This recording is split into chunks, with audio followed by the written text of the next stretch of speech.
the strangers. Believe me when I say, loving me is loving danger. Your heart is bound to break. I walk alone in the night, beneath the pale moon, loving's for the fools. Baby, beware of my bite. I'm alone, I'm alone, I'm a lone wolf. I'm a lone wolf. I'm a lone wolf. I'm a lone wolf. I'm a lone wolf. I'm a lone wolf. I'm a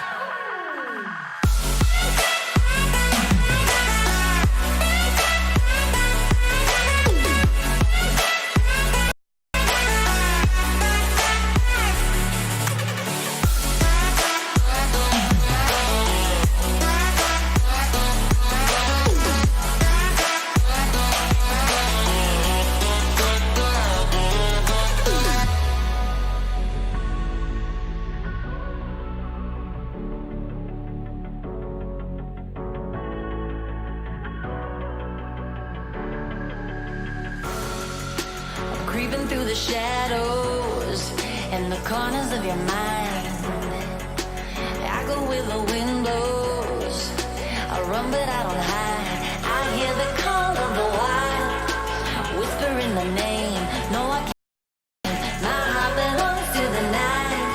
I'm alone, I'm alone, I'm a lone wolf. I'm a lone wolf. I'm a lone wolf. I'm a lone wolf. I'm a lone wolf. I'm a lone wolf. I'm a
Alright guys, sorry about that. I was a little bit distracted. Okay, so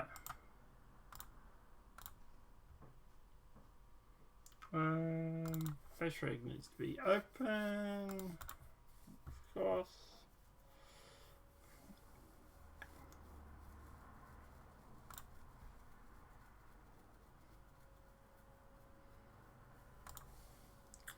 Alright, so just gotta send out the tweet regarding this.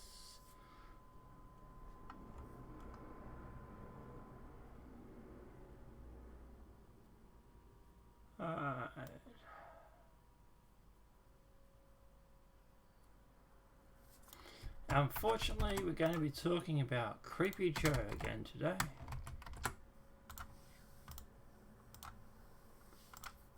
And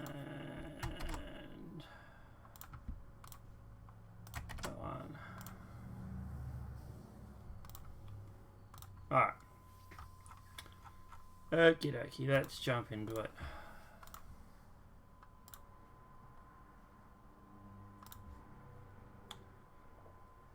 Alright.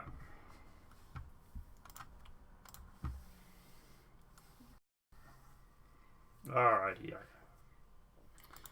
I haven't seen Sat today, so I don't know what he's up to. But yeah, we'll kick it off, and if he jumps in, he jumps in. Yeah. Apart from that, let's obviously jump into it. Let's kick this off with a bang, so to speak. Sorry guys, been on all night today. Alright, so Sri Lankan PM calls for burqa ban, preventing terrorists using face-covering garments to cover up their identity. Don't know how I feel about this, but we'll keep going through and we'll talk about it. So, alright, so Sri Lankan MP has called for the burqa to be banned across the country to prevent male and female terrorists using it to cover up their identity. Professor Ash Mungrove, who is a member of the United National Party, declared on Facebook that he was going to present a private member's bill about the issue. Posting a copy of the bill, Miranda said the garment is not a traditional Muslim attire, which is true. He went on to claim that both male and female terrorists have been using the burqa in the past while committing atrocities. More or less, he also for the Najib to be allowed. Also called for the Najib to be outlawed. Sorry. On Easter Sunday, 321 people were killed, including at least 45 children, when 7 suicide bombers attacked 3 luxury hotels and 3 churches. So the hijab is the one where the face is not covered. The chara, which is where the face is not covered, But the Najib and the burqa are the ones where almost everything is covered on the Najib, except the eyes, and the burqa, the whole face is covered. Now, he is true in the fact that it's not a traditional garment. So obviously, yeah, that is true. And at the end of the day, yeah, I don't really see a problem with this, I suppose. Look, obviously, I don't want to go banning religious things, but, you know, we've got a clash of cultures going on here. You know, if you don't, you know, I think at the end of the day, in this situation, you do need to sort of stand your ground and claim that, hey, look, this is not right, this is not what's going to happen. Yeah, we are going to ban your garment or your religious cultural attire, whatever you want to call it, because of the fact that at the end of the day, it's against our culture. Look, at the end of the day, I think this bombing has done more to red pill anybody than anything else. So that in itself is obviously pretty cool, I suppose. At least there's some takeaway from it. But yeah, at the end of the day, I would say, look, yeah, I would. We've had similar prime ministers and presidents and that from different countries saying the same thing. Pauline Hanson in Australia obviously wants to ban the burqa. Over in Europe, they've discussed it a few times in different countries. There is a lot of support for banning it. So, yeah, to be honest, I don't. Look, I know people are going to go, my freedoms and all that sort of stuff.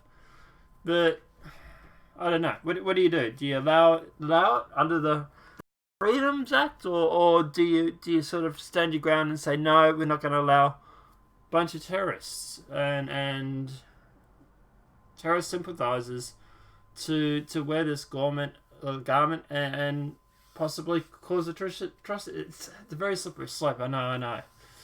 But anyway, let us know what you guys think in the comment section below. Obviously, we also found out too, the pregnant wife of the Sri Lankan bomber detonates suicide vest, killing children and police. So the pregnant wife of the Sri Lankan bomber detonated a suicide vest when police raided the affluent family home in the wake of the terror attacks, killing her own children. Another of the suicide bombers behind the deadly string of attacks that killed 359 people and injured 500 on Easter Sunday, studied in Australia before returning to settle in Sri Lanka. Abdul Lafet Jamil Muhammad, studied in the UK before doing a postgraduate study in Melbourne. Prime Minister Scott Morrison did not identify the man, but said he had lived in Australia with his wife and children on a student visa and left in 2013. Sri Lanka's Deputy Minister of Defence, Ryan Roswick, I'm getting that name wrong, told the press conference most of the suicide bombers were well educated and from wealthy families. Some had law degrees and some were Sri Lankan, he added. So two of the brothers that came to the centre of the plot were the sons of a wealthy spice merchant, and a sprawling white house is one of the most auspicious in the suburb where they lived. One of them, Lefet Barashma, a Cooper factory owner of his 30s, believed to have been in the mastermind of the bomb plot. He detonated his explosive device at the busy breakfast buffet and luxury Shangri-La hotel, sources close to the family said. The family's Colombo home was raided by police shortly after. Mr. said that as the police arrived, the pregnant wife of the brothers detonated the suicide jacket.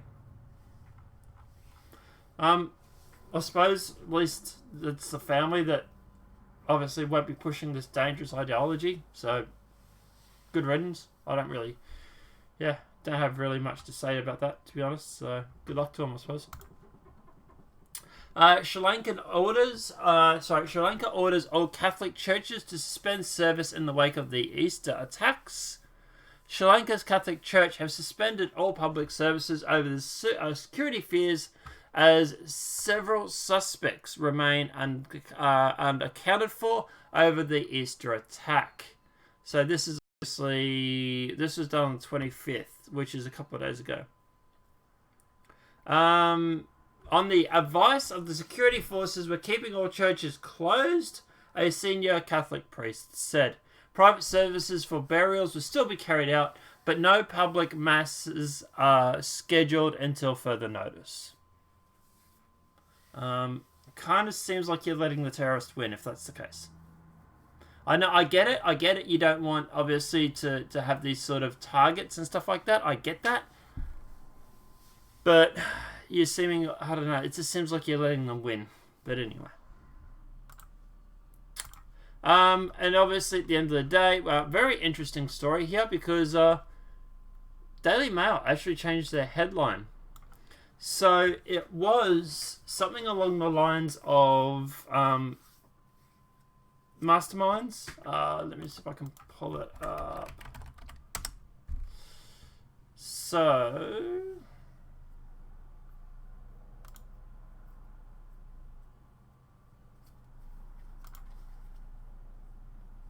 it was Sri Lankan attack was retaliation for Christchurch mosque shootings, investigators believe.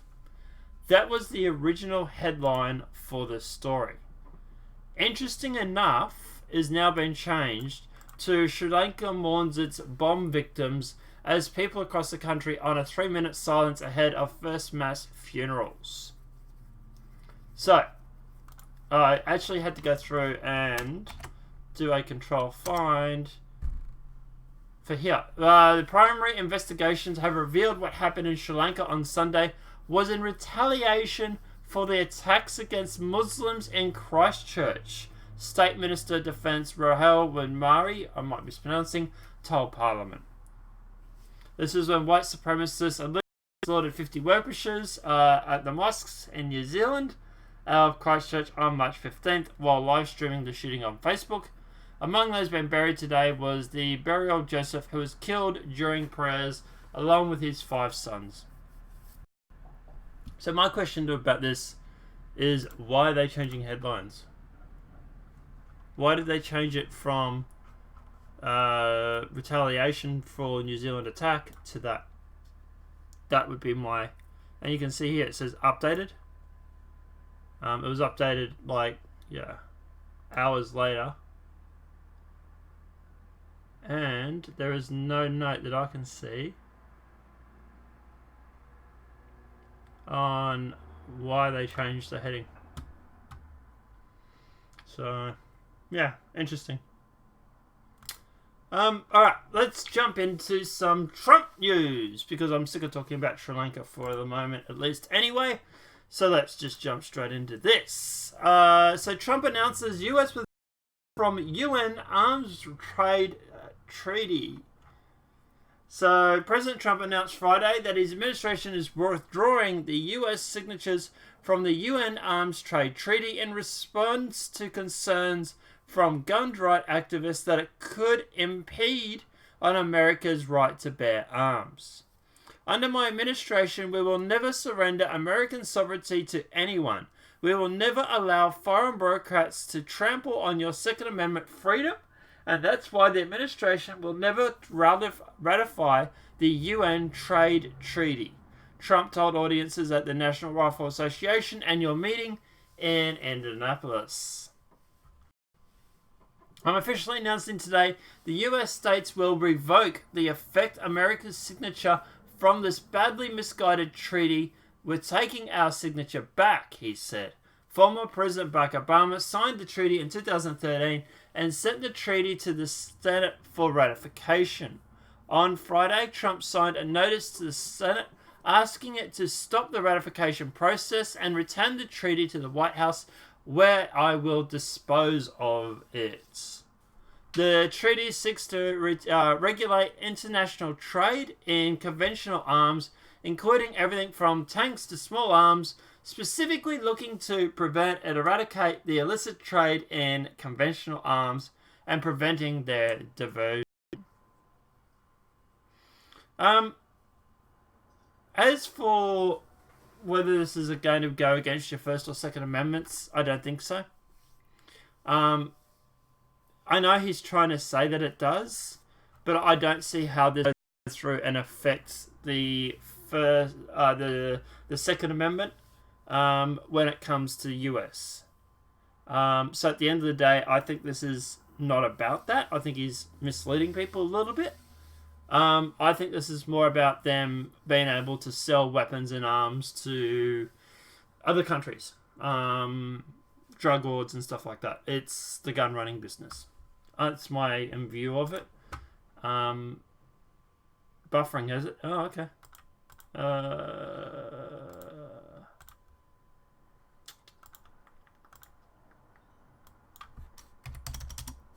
I'll try dropping it down to 400, but see how that goes, man. Thanks, Squirrel, for letting us know. See how that goes. But as for this seems more about it's about gun running and gun business and stuff like that. Arms race and stuff like that. I don't think this has anything to do with Americans having their Second Amendment rights, as Trump has claimed. I think he's just saying that. But yeah, I don't know. Let me know what you guys think in the comment section below. One single whisper of a not one single whisperer of a scandal during the Obama administration. You're kidding, right? Former Vice President Joe Biden said that he was very proud he and President Barack Obama had never experienced a single whisper of a scandal during Friday's interview on The View. You're kidding, right? Jesus, is this guy for real? It's incredibly proud to have served with him, Biden said. The thing I'm proudest of is we were in different parts of the country and we were each talking to groups of people that were being televised. Really coincidental. We said the same thing. We were asking, are you proudest of your country, of your administration? You know what? He said the same thing as I did. No one is single whisper of a scandal. That's because of Barack Obama.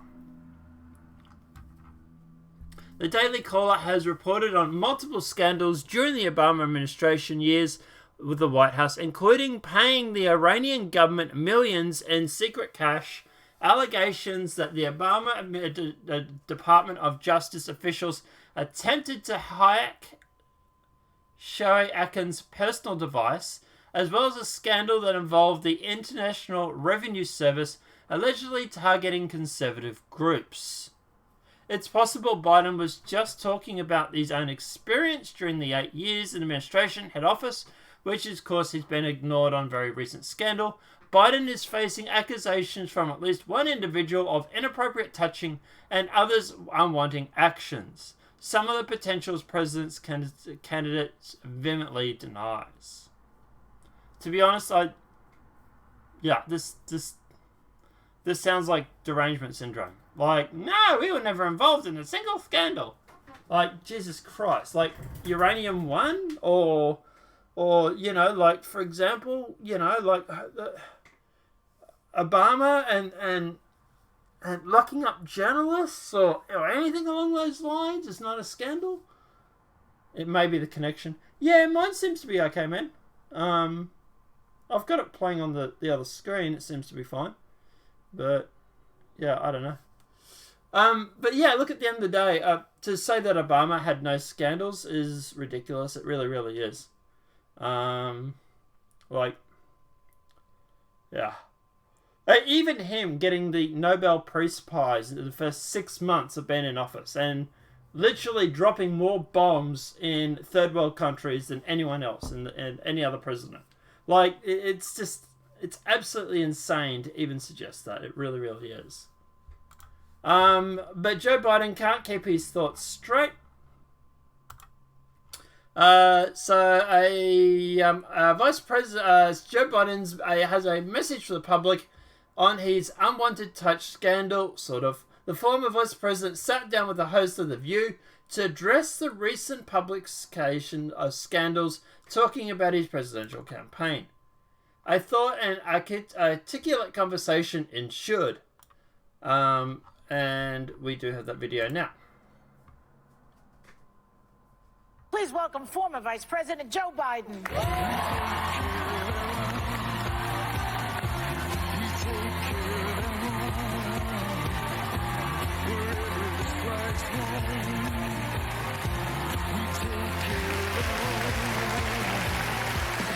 Seven women accuse you of touching them without their permission. Are you sorry for what you did? Are you prepared to apologize to those women? Look, here's the deal. I am so, like, for example, I actually thought in my head when I walked out here. I mean,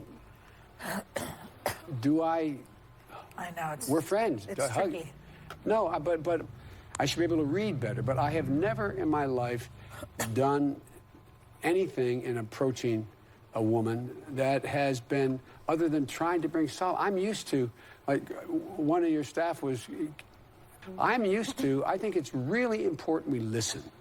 Whether I sit down next to somebody and it's not invited to sit down. So that's my responsibility. I have to be more aware, and it's totally legitimate.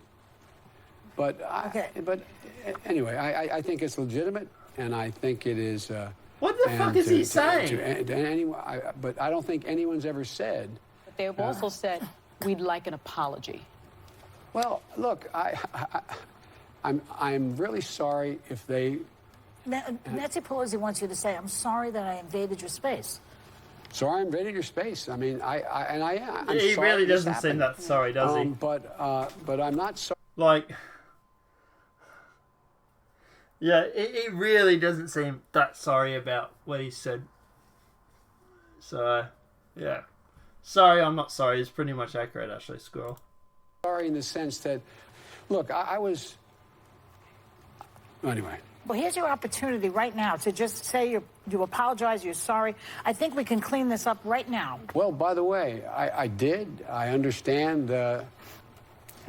Yeah. We haven't. There's so much more work to do to figure out how. The one important thing I know.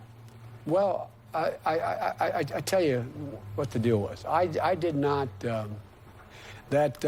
This comes across as a guy who has a whole bunch of checklist words that he has to check off. You know, he has his progressive checklist, and he's trying to rattle off the words in a sentence, and it doesn't flow because it's not natural. It's something that he's been told to say, and he's not. Yeah, like he sounds like he's like just trying to get the checklist done to me. But anyway. What I didn't want to do, and I didn't want to, quote, invade her space. I didn't want to get in the situation where this became...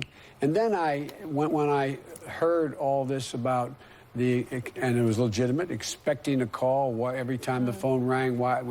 And so I spoke to some leading women advocates in this area who someone knew her. You know, I think what she wants you to say is, I'm sorry for the way I treated you, not for the way you were treated. I think... Like, she's literally trying to hand feed him what to say, right? Like, this... I treated you, not for the... Like, here it is here. Sorry for the way I treated you. I think what she wants you to say is, I'm sorry for the way I treated you, not for the way you were treated. I think that might be closer. Well... Like... She's like, just say that, Joe.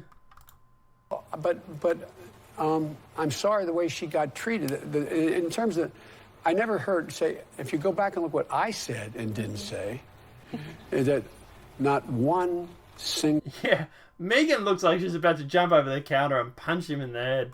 Single whisper of scandal. Not one. Not one single whisper. We have so much more to talk about, and I'm so glad you're going to be here for the rest of the show. So we will be right back with former Vice President Joe Biden. She looks like she's like just like fuming inside. Like, look at that.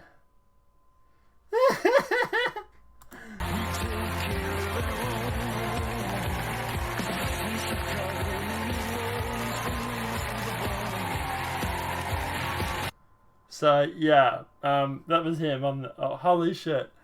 Can we just play that as an election campaign for 2020 for Trump? Like, he's not fluid. Like, and I know this morning I've been a little bit stuttering myself. Like, I've literally just woken up 15 minutes ago, or whatever it was, 30 minutes ago now. But yeah, it was awful. It was a guy who had a checklist who was forced to say a whole bunch of things that he doesn't actually believe. He is just going through and checking off the check boxes, so to speak. Like, the whole... Like, let's just pick any point in time.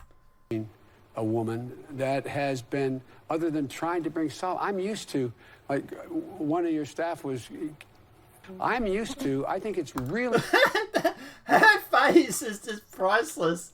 She's just like, what are you trying to say here? Where are you going with this? Look at the facial expression.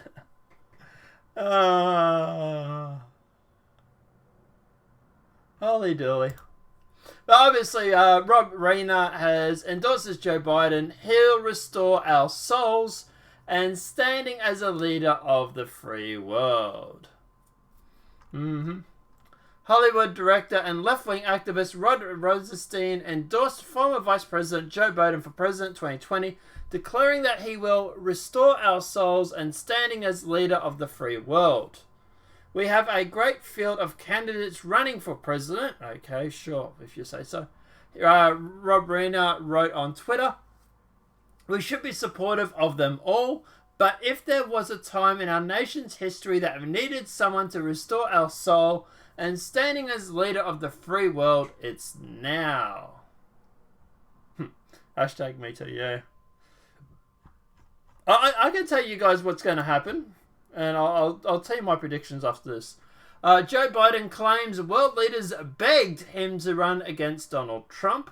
Former Vice President Joe Biden said that Former Vice President Joe Biden says he decided to launch his 2020 presidential campaign in part because the international heads of state called him to beg him to run for president and save the world. Yeah, no Messiah complex or anything here. The Democrats' hopeful made the claim in a call to supporters after he launched his campaign this week, according to the Daily Mail. Quote, "I get calls from all people all over the world. World leaders are calling me. They're almost begging me to do this. Save the country, save the world," Biden reportedly said. Okay, sure. This is interesting, and this I believe. President Donald Trump has been a thorn in the side of the globalist politicians, placing entrenched corporates' issues above the needs of their own citizens. On issues such as illegal immigration, NATO contributions, global warming, and Chinese aggression, Trump has backed international leaders rather than go along. Impartial, Germany's open border Prime Minister Angela Merkel has been repeatedly humiliated in confrontations with Trump. That is what I reckon this is all about. Okay, so what do I think? What do I think is going to happen? I think we're going to have another 2016 election. We're going to have a Democrat nominee convention, or the DNC, going through and basically giving the votes or the option or allowing their candidate to win the primary. And instead, this time, instead of being Hillary Clinton, it's going to be Joe Biden. Even if, for example, they're going to do the exact same shit they tried to do in 2016, I bet you find that there'll be like scandals where he's going to be giving questions. They're going to be giving him preferential treatment. They're going to be pushing Joe Biden over Bernie Sanders and everybody else. And we are going to see the exact same thing happen where Joe Biden is going to be running up against Trump. He's a center left. He's deep state, so to speak. He works with the globalist agenda. And at the end of the day, he's one of theirs. He's someone that they can manipulate. And that's going to be their bet. They don't want Bernie Sanders there. They don't want Kamala Harris. She's more center left. But they don't want Bernie. They don't want AOC or any of these left wings They're going to steal votes. Yep, steal votes from Bernie or whatever they have to do to get Joe Biden to win the DNC, and it's going to be a Joe Biden and a Trump. That's going to be the election, and Trump is just going to run ads about creepy Joe. That's all he's going to have to do to win the election. And the deep state will lose again because they're trying to put their own interests above everybody else when it comes to the DNC. The only way I reckon the DNC is not going to give it to someone who's centre-left like Joe Biden, who's deep state, is if Bernie is clearly in the lead and they can't turn it around. Even if they try to do their stealing votes, even if they go through and you know, give questions and he's just too far ahead, they're going to have to try and do something. If it gets close, I reckon they're going to push Joe Biden over the edge. And they're going to get him to go up against Trump. Because Bernie Sanders is not a globalist. Well, he is a little bit of a globalist, but he's not deep state. And look, Bernie, sure, they might be able to get him in there and they might be able to corrupt him or influence him or whatever they may need to do. But at the end of the day, I think that they're backing Joe Biden. And I will be very surprised if I do not see Joe Biden running up against Trump in 2020, even if Joe Biden doesn't actually technically win the votes. If they have to steal votes or whatever they have to do, they're going to do it. And at the end of the day, they're going to give it to Joe Biden. And he's going to beat Bernie and all that. And what's going to happen? Bernie or bust is going to happen all over again. In fact, the results are this year, it's actually worse this time round than in 2016. Apparently, 2016 it was around 16%, or 14 or something percent of people who were going to do Bernie or bust. This year, this time round in 2020, it's already around the 20% mark. So, yeah, they're going to try and push Joe Biden. It's going to piss off the Bernie supporters. They're going to vote for Trump. And look, it's going to fail miserably on the deep state. But I kind of welcome it because we got Trump for another 4 years. He's not likable. He's really not. That whole interview, he came off as an idiot. Not only an idiot, but he wouldn't apologise, which obviously I'm not saying he should or shouldn't, but regardless. But at the end of the day, he was so unlikable in this whole interview. Look at her face. I think it's really important we listen. Whether I sit down... It's really important that I listen. That's what I'm saying about these key words that he's trying to hit on here. He's got certain words that he's trying to say to appease the progressives. But he sounds like a moron. But I don't think anyone's ever said... They've also said, we'd like an apology. Well, look, I'm really sorry if they... Nancy Pelosi wants you to say, I'm sorry that I invaded your space. Sorry I invaded your space. I mean, Like, he's just coming across as so unlikable in this whole video. This whole article, he is just coming across as so unlikable. Like, this is what they're going to run on. I guarantee you, it's going to be Joe Biden versus Trump. And I tell you what, I have to laugh, considering the Democrat National Committee or the DNC go on about progressive and minority status and all this sort of shit, that they're front runners for this whole campaign for the DNC for 2020 is a bunch of white old guys. Like, you know, what are their front runners? Like, they're going to be obviously pushing Joe Biden, an old white guy. Bernie Sanders, an old white guy. The interview does not help his case. No, it really doesn't. It doesn't. And he comes across as not only creepy, But also he comes across as someone who just doesn't want to apologize. You know, like she's saying, she just wants to hear you say, "I'm sorry," and listen to his response. So I invaded your space. I mean, I'm sorry this happened, but I'm not sorry in the sense that, look, I was. Anyway. Well, here's your opportunity right now. I'm sorry I invaded your space. I'm sorry this happened, but I'm not sorry. It is what he actually meant to say. But yeah. But anyway, I don't know. Obviously, this is not the only DNC candidate that is in trouble.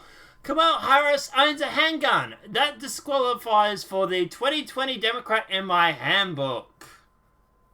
So when it comes to gun ownership in America, President aspirant Kamala Harris has shot herself in the foot.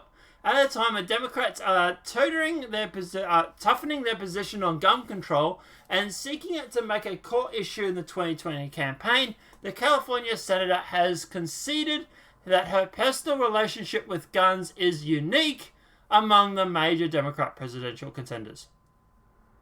She owns handguns, a campaign aide told CNN. Yeah, like, she's just, this is just basically going to do her out. Like, she's just done for on this one. But yeah. Trump state visits. Corbyn boycotts Buckingham Palace buffet. Jeremy Corbyn said he will not attend the state buffet at Buckingham Palace in honor of Trump. The Labour leader argued it would be wrong to roll out the red carpet for the US president, whom he accused of using racist and misogynist rhetoric, says Jeremy Corbyn, who has been in trouble for his own stuff. Alright guys, I need to go to the toilet very quickly. I'm just going to replay this interview while I do that. Please welcome former Vice President Joe Biden. So, enjoy.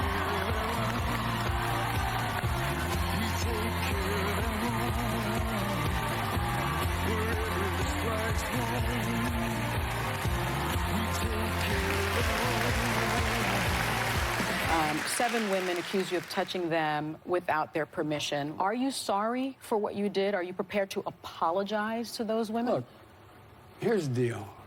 I am so, like, for example, I actually thought in my head when I walked out here, I mean, do I... I know, we're friends. It's tricky. No, but I should be able to read better. But I have never in my life done anything in approaching a woman that has been, other than trying to bring solace. I'm used to, like one of your staff was, I'm used to, I think it's really important we listen. Whether I sit down next to somebody and it's not invited to sit down. So that's my responsibility. I have to be more aware, and it's totally legitimate. But but anyway, I think it's legitimate, and I think it is, and to anyone. But I don't think anyone's ever said. But they have also said we'd like an apology. Well, look, I'm really sorry if they. Nancy Pelosi wants you to say, "I'm sorry that I invaded your space." So I invaded your space. I mean, I'm sorry this happened, but I'm not sorry in the sense that, look, I was. Anyway. Well, here's your opportunity right now to just say you apologize, you're sorry. I think we can clean this up right now. Well, by the way, I did. I understand. Right. Yeah. We haven't. There's so much more work to do to figure out how. The one important thing I know. Well. I tell you what the deal was. I did not, what I didn't want to do, and I didn't want to, quote, invade her space. I didn't want to get in a situation where this became, and then when I heard all this about and it was legitimate, expecting a call every time the phone rang, and so I spoke to some leading women advocates in this area who someone knew her. You know, I think what she wants you to say is, "I'm sorry for the way I treated you, not for the way you were treated." I think that might be closer. Well, but I'm sorry the way she got treated. In terms of, I never heard say, if you go back and look what I said and didn't say, is that not one single whisper of scandal. Not one. Not one Yeah. single whisper. We have so much more to talk about, and I'm so glad you're going to be here for the rest of the show. So we will be right back with former Vice President Joe Biden.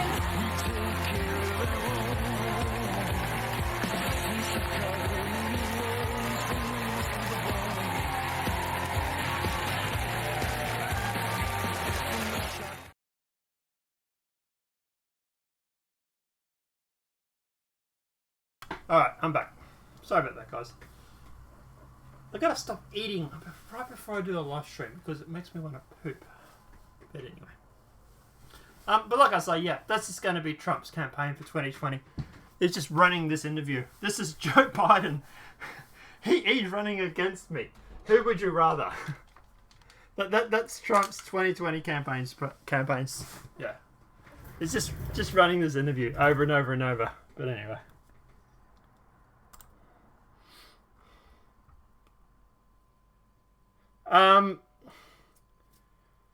So it's him. They've obviously gone through and obviously cut out parts where, you know, unrelated stuff. But the parts where he's unarticulated, like he's actually talking like... More aware, and it's totally legitimate. But anyway, I think it's legitimate, and I... Like, this is him being natural. Totally legitimate. But yeah, and you're right, Seven. They're not. Even these women aren't buying it. No, they're not. Like, you look at her face. It's just like, look, what do you? I'm really, but I'm not sorry in the sense that, look, I was. Look, What did Megan's face just do then? Look, I was. You see her face. It's like, watch her face. Look. There. Right there. I was... It's sort of like a shock. Anyway. Well, here's your... But anyway. As for Corbyn, let's get back onto that. Yeah, look, at the end of the day, Corbyn has been in more trouble with anti-Semitism lately than Trump ever has. So I don't know exactly what he is going on about. This seems like it's the pot calling the kettle black. But anyway. But, you know, like I say, look, Corbyn not turning up to a state function. Okay, see ya. Have fun, I suppose. I don't think he should be made to attend. I think it speaks more about his character if he doesn't go. And to be honest, I don't really care if he goes or doesn't go. I don't think Trump really cares either, to be honest. But, you know, good on him, I suppose.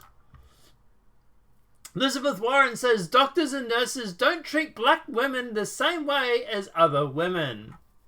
How realistic is Elizabeth Warren's plan to cancel student debt? Democrat president candidate Senator Warren unveils sweeping proposal to eliminate student loan debt and make public colleges tuition free. Reaction from Peter Mercy, former chief economist from the U.S. Judicial Trade Commissions. Democrat president candidate Elizabeth Warren suggested that doctors and nurses don't treat African women the same way as they do white women. Warren appeared on Wednesday together with a number of other 2020 Democrat candidates, and she and the people in Houston discussing issues concerning women of color because, you know, she's Native American and all that, high cheekbones. The Massachusetts senator announced on stage a plan to decrease the childbirth mortality rate among black women while identifying a systematic problem with how they are treated.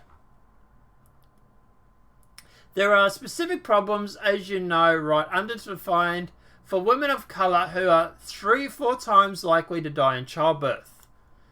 And the thing is, and here's the thing, even after we do the adjustments for income or education, it's true across the board that this is a well-educated African woman.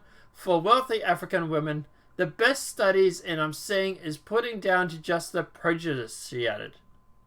What is she going on about? Like, what is with all these Democrat nominee committees, like all these DNC people? Are they just complete batshit crazy, or what are they? We got one guy who goes on the TV who says, "I'm sorry, not sorry." We got someone going on about people of color who are apparently dying because of childbirth, but she's saying that even after you adjust for like wealth and education, it's. I'd have to check on the stats on this. I really, really would. But I don't know. Is there a problem where people of color are killed more because of childbirth? Is it just an education or a wealth thing?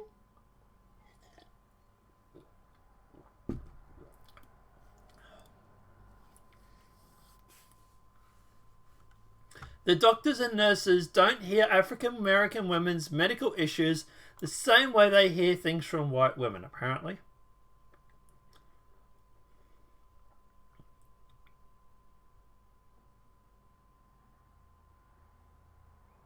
So here, they're going to be given bonuses if they manage to reduce the childbirth mortality rate among black women in an effort to give financial incentives for those doctors and nurses to provide better care. It's affirmative action, but for medical treatment now. And if they don't, they're going to have money taken away from them, Warren added. That's what all we need now, is money taken away from hospitals.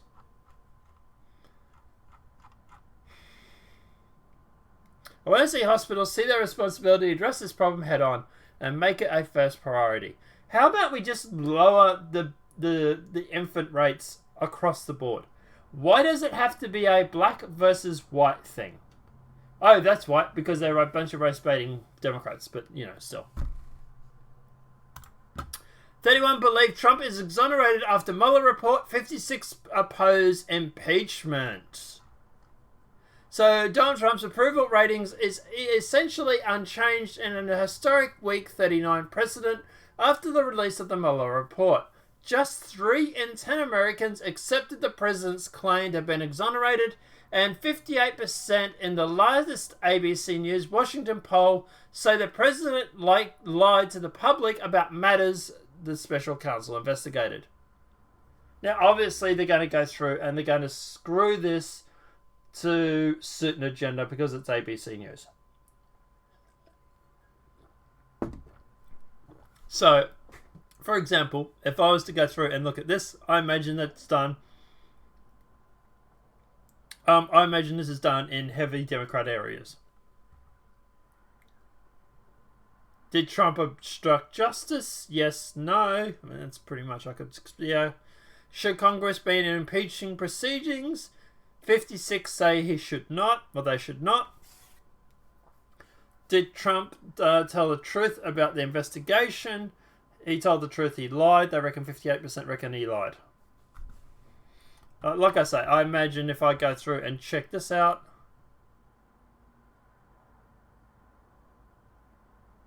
The Mueller report, 51% says it's fair and even-handed. Nah.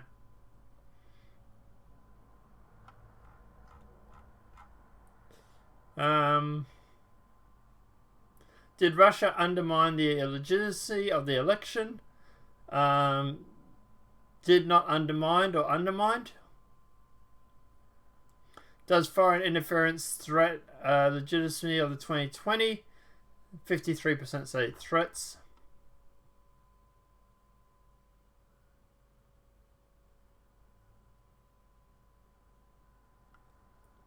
So, Trump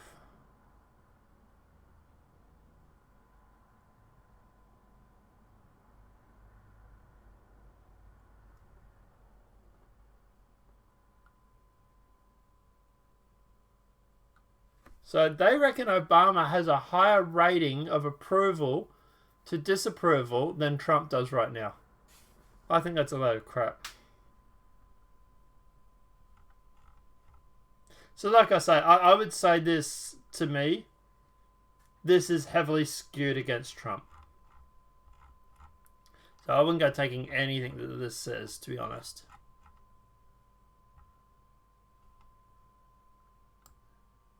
cellular and telephones during the 22nd to the 25th. English and Spanish. It's done a sample of 1,001 adults. Has a margin of 3.5, including the designed effects. Partisan divisions are 29, 26, 36%. So it's 29% Democrats, the Republicans are 26, Independents are 36. So, yeah, like I said, scoot against Trump there a bit, isn't it? Associates of New York. See here. What's here? Let me click on this. Methodology and standards.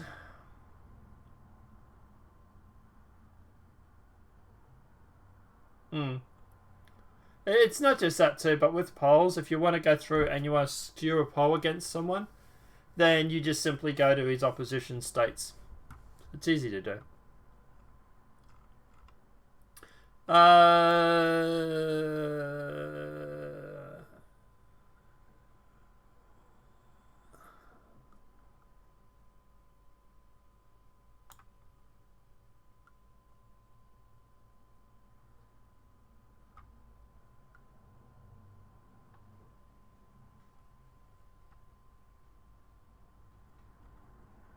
So, doesn't really say where the data was collected from or where they called.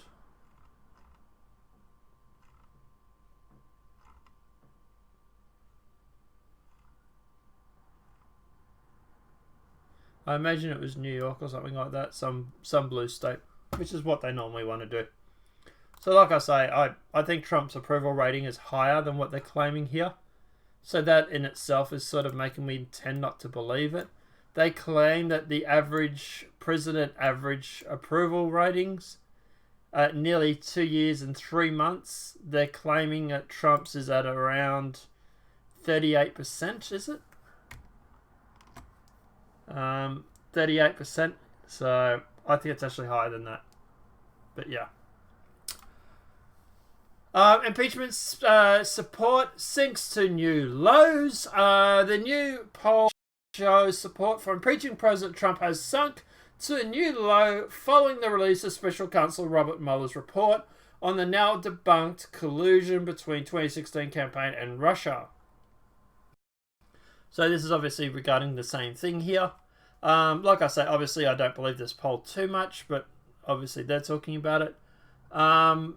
But yeah, I would say that I do believe that the impeachment has sunk to new lows. I reckon that's probably worse than what they're letting on in this here. But I think they've skewed the poll against Trump. So I would say take what you're saying here as being biased against him. So when they say like he lied to investigators, okay, I want to see proof. What do these people think he lied about? That would be my question. People are saying that Trump lied. What did he lie about exactly? You know, that's what I say. It doesn't seem like it's the general norm. I would say this is a heavy Democrat state.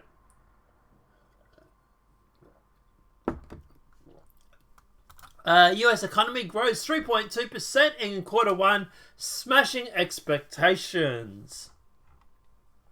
US economy grew at 3.2% annual rate in the first 3 months of 2019, beating Wall Street's expectations of 2.5% growth, according to the Bureau of Economic Analysis. This is the gross domestic product, the broadest measures of economic health, marks an acceleration from 2.2% gain in the previous October to December period. Personal income saw a boost of 3%, while overall prices grew by 0.8%.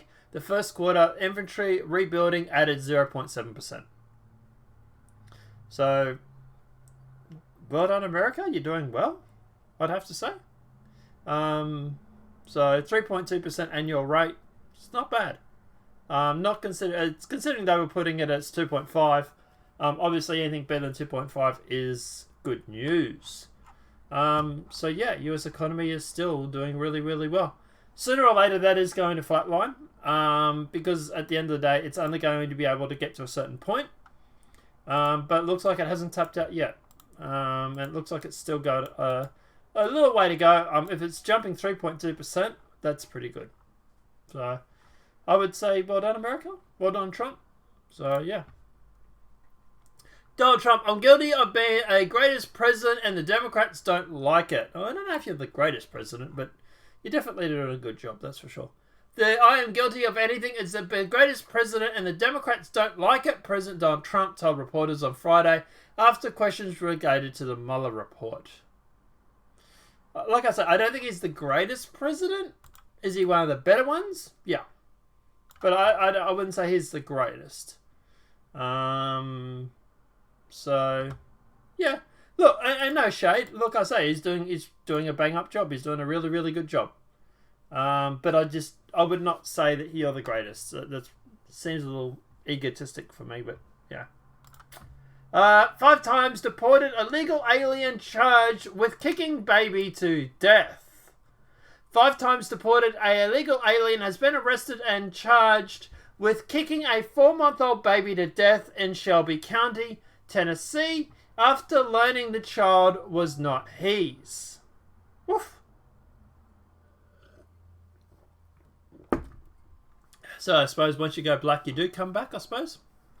Although he's more brown than black, but anyway. Carlos Biles, I'm getting that name wrong, I'm not going to try and pronounce it. 33-year-old illegal alien from Honduras who has been using the alias Joseph I'm getting that name wrong, while in the United States was charged with murder this week after he allegedly kicked 4-month-old Alexandria Kakun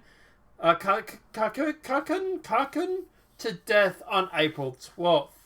According to police, he became enraged with the baby's mother, Mercy Lazaro Chanakan, I'm getting that name wrong, after learning that that he was not the child's father.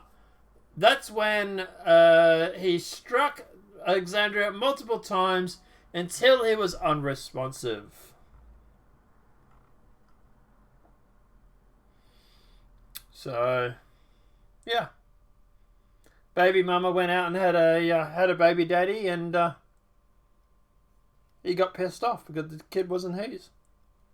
So, yeah. Kind of sad, really, I suppose. But anyway, yeah. And in Australia, obviously, we'll wrap this up.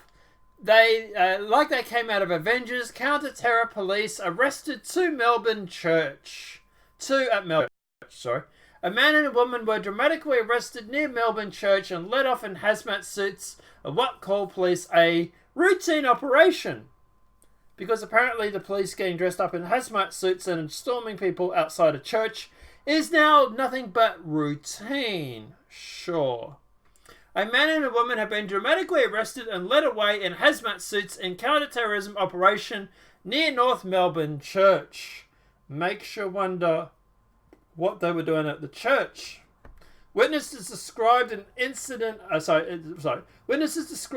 incredible and really strange moment when heavily armed police swooped on St. Mary's Anglican Church on Queensberry Street about 2:30 p.m. yesterday. ABC News breakfast presenter Virginia Trollope, who had happened to be passing by, said the weapons held by the officers looked like they came out of Avengers Infinity War. The man and woman were handcuffed on the ground while police were carrying camouflage gear and carrying machine guns stood over them. Looks like a nice white guy in that picture, even though they tried to blur his face and everything like that. And, obviously the hazmat suits are there to sort of just, I don't know, conceal his identity or something, maybe? I don't know. Trollope said one of the witnesses said the man had been holding a backpack at arm's length, and officers had screamed at him to drop it. The ABC host said that the scene that she had never seen before. Witnesses filmed the man dressed in dark clothing sitting on the pavement with armed officers and detectives standing over him. Backpacked Alex Molel told the Alex Molel told the Age that he saw the man sitting with his back to the fence and an officer standing over him before police made him put on a white forensic suit. It was weird, he said. Strange, really strange. The forensic suit, I'm wondering if is it to conceal his clothing? Like, was he wearing like a Muslim gown or something, maybe? Footage from 9 and 7 shows the man cuffed with cable ties and wearing a plastic suit as he was led by officers. Detectives from the Melbourne Joint Terrorism Team conducted a routine operation in North Melbourne this afternoon, police said in a statement on Friday night. Sure. Routine. You routinely do counter operations at a church. This has nothing to do with Sri Lanka, you know. Don't be silly when churches over in Sri Lanka get bombed and they all of a sudden arrest 2 figures outside of Australian church. Not related whatsoever. The operation is not linked to any specific incident and is a part of the JCT's ongoing intelligence gathering. It's also not linked to any immediate threat. We just round up people with machine guns and it's just routine. There's nothing to this whatsoever. You're all a bunch of conspiracy theorists, right? Oh, they honestly expect us to believe this shit, do they? The Victoria Police spokesman earlier confirmed the counter-terrorist police were conducting normal activities and would not confirm any arrests had been made, but said 2 people were assisting with inquiries. Uh-huh.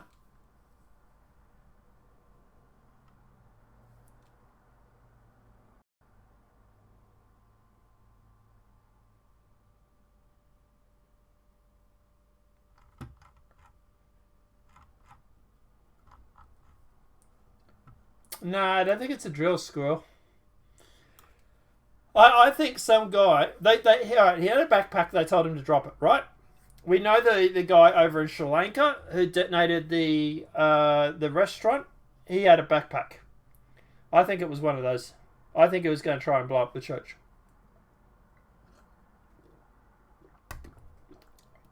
I think at the end of the day, this was a suicide bomber or whatever it may be. He was going to church and blow it up. And I reckon they got him. They got him before he did it. I reckon they got him on the way into the church. And that's what was in the backpack. Explosives, maybe gasoline, maybe a lighter. Something to burn the church down, maybe. But yeah, I think this was going to be this is going to be an attack on the church.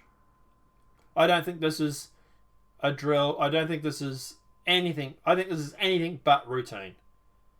And I reckon the reason they shoved him in the hazmat suit is because he was probably dressed up in Muslim garb.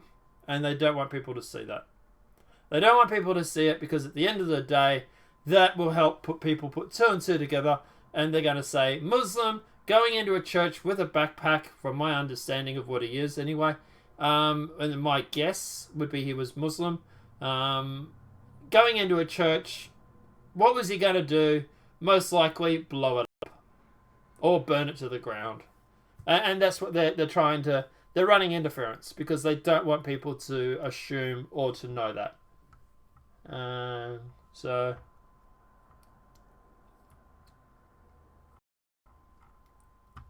where was this happened again? Queensberry Street. Let's see if I can find...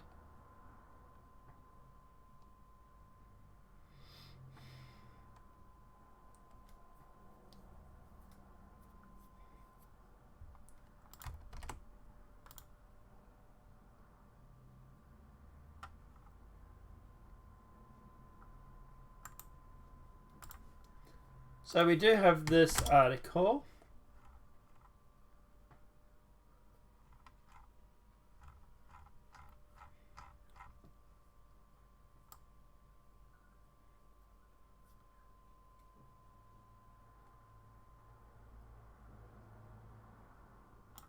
I don't know. You tell me from this picture. What nationality do you think he might have been? Or what religion do you think he might have been?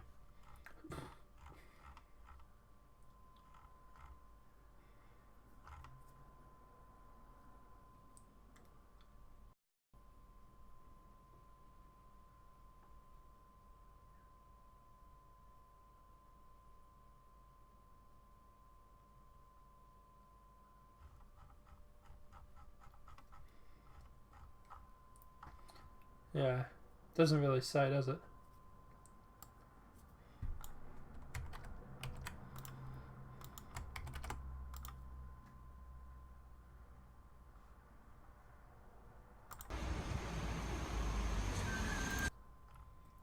So that's him walking out. It's already...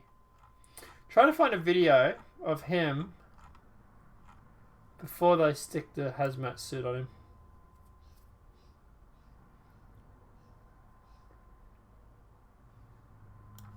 But, yeah, I can't seem to see anything.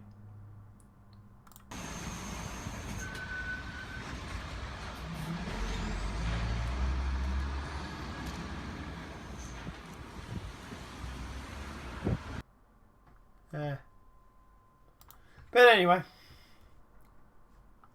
personally, I think he was going to blow up the church. Blow it up or burn it down. And, did though, so maybe not full ISIS, just inspired maybe, I don't know. I don't think this is unrelated to Sri Lanka. I think this is another attack on Christian church. Although in this situation it would have been an Anglican church, but same sort of thing. So, yeah. But anyway, guys, that's where we're going to leave it today. Yeah. Just see if there's anything new before I go.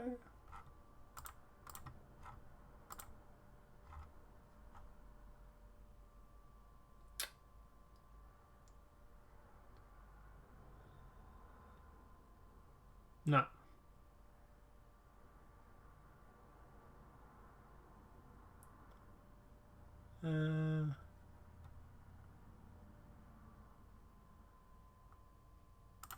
We do have this.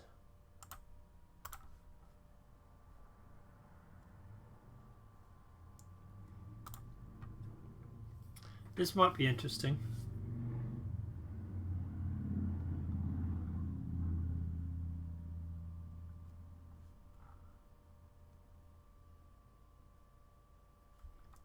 So Progressive Caucus leaders didn't disclose ties to dark money group violating House ethic rules, lawyers say.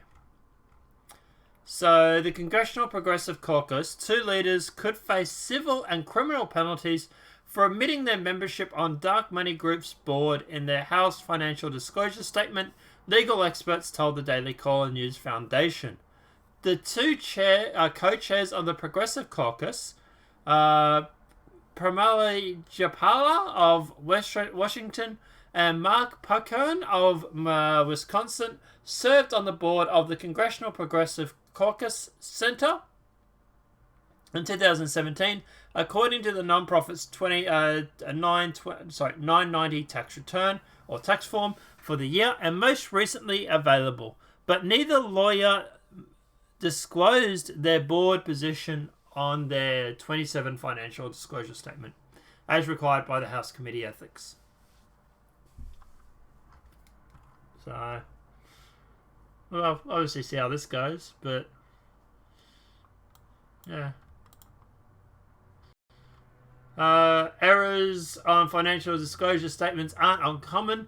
Some 30% of House members had filed amendments to correct their initial disclosures. So, but anyway.